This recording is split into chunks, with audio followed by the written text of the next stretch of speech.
Hello, my name is Michelle Wingle, and my soul's purpose is to move the planet forward, healing myself and others emotionally, physically, mentally, and spiritually. And I know I say that every time, but it's more for me than it is for you.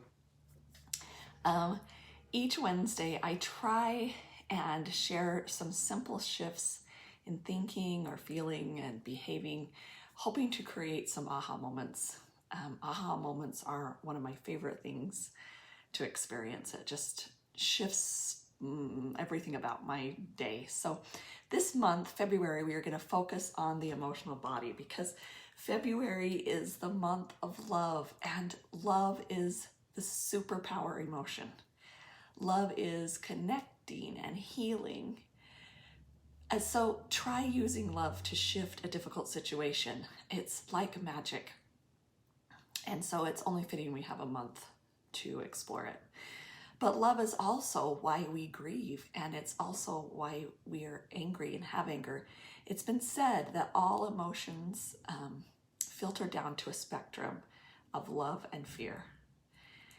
Emotions are powerful and can influence how we see the world and how we wish to react to our circumstances. So a little bit about the emotional body. The emotional body is a youthful energy, and I think it's because it was our first state of being as babies. We really dealt with emotions, and our emotional vocabulary needs to be expanded because our society has trained us to suppress emotion or to think that it's weakness. Expressing every emotion may not be prudent in every situation, but it is important to feel every emotion. And then we use the physical sensations and in the body and the thoughts that are in our mind, and we really understand what's happening beneath the surface of our consciousness. The emotional body is ruler over how we feel about our experience.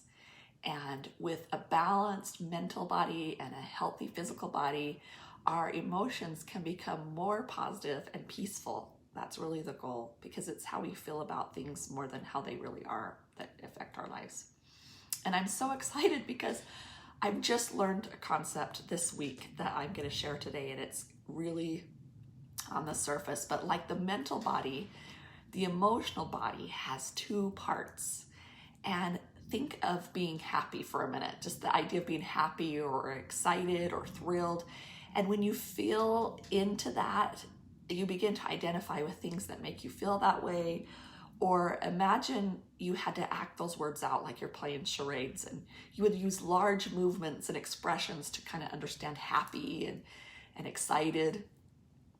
And the same if you had to talk about scared or angry or sad. And it's like the positive emotions kind of hold like a expressive or an extroverted energy, or the happy, all these emotions, they're kind of, because we can use big movements and stuff to explain them, they're extroverted. The movement comes out. People can actually feel that expression of them. And we can easily identify these emotions, and it's really easy. Like, I'm just so happy and this is the best, or I'm so mad. And so I call these action emotions, at least for now, so far. And then the other side of the emotional body experiences what I call states of being. And in this place we feel, but those feelings hold kind of an introverted energy. And if I had to act out things like peace or bliss or calm, see how portraying those would be a little different. These are more obscure, and I feel like these would be more of a state of being than a feeling, but still within the emotional body. The negative side, or degenerating states, the ones that don't, as opposed to regenerating states, would be things like numb or checked out, anxious, or shame, which is as opposed to guilt, which guilt motivates change. It's an expression, it comes out. Shame just kind of freezes. And so I'm excited to explore this information more. And I love dissecting and finding patterns, excuse me, for understanding, because I think it just helps. And I say it a lot, but understanding emotion is so important. And we just haven't had the desire to do that for a while, forever. So there's an amazing doctor named Dr. Janiece Webb, and I was able to interview her on the Wholeness Network podcast. So if you get a chance to go listen to her, it's so good. I urge you to do it. You can get our podcast anywhere, almost any platform. And she shares the science behind emotions, and it is her life's mission to help those that were not given enough emotional support in their life. And they have found that this non-emotional support actually changes the way the brain developed. Emotions, they are vital to our living in vitality. And it's so, so important and been so left behind. And trauma, I can't stop without talking about trauma, but trauma flips the degenerating states on, I believe. And I'm not sure entirely if we would have these degenerating emotional states without trauma. That's still what I'm learning. But remembering that traumatic experiences are defined on an individual basis, and that trauma, and I got to slow down on this. So traumatic experiences are defined on an individual basis, which creates trauma in our body, which is a physiological part of us, not a thought process, not a psychological part. So we have a traumatic experience, and what happens in our body, our reaction, the change in the way we are physiologically is different from that point on. So that's two important things that what's traumatic for one person might not be traumatic for another. But it's more about what happens in the body with the trauma, the state of trauma. So when we have these moments of trauma, and it's not a psychological response, it's physiological. Living in these degenerating states, anxious, numb, one is unable to make decisions effectively. And it's hard to focus. Anger may arise quicker than perhaps it should. Overwhelm is a common state of being. And just think about that for a minute. Like if you're feeling overwhelmed and someone says, "How are you feeling?" Do you see how different that is to describe it as an emotion? It's not happy, sad, glad. It's more of a state. It just kind of takes over every part of who you are.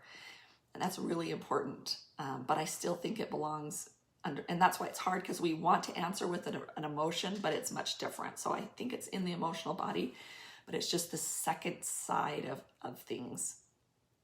And it's important. And like I say, being in a state of calm, same thing. It's much harder to define what that feels like. It's almost just the state of peace or the state of calm.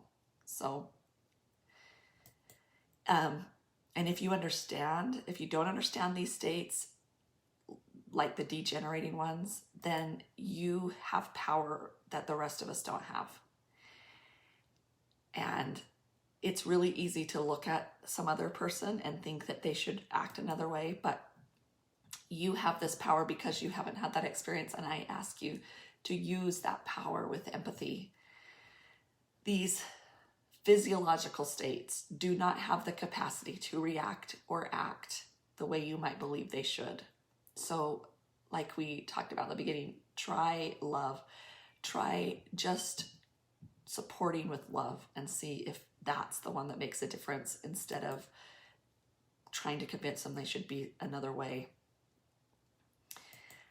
The last thing I want to kind of talk about with emotion is there is an unconscious desire, I think, within us that we only want to experience the positive emotions, and that we judge our lives off of positive emotions. And one morning I was asking and listening like I do, and I realized that I had felt joy every single day in my life. And I would identify this period of my life as one of my most difficult times of my life. But I realized that every day I did smile, or I laughed, or I looked at the beauty in the world with awe.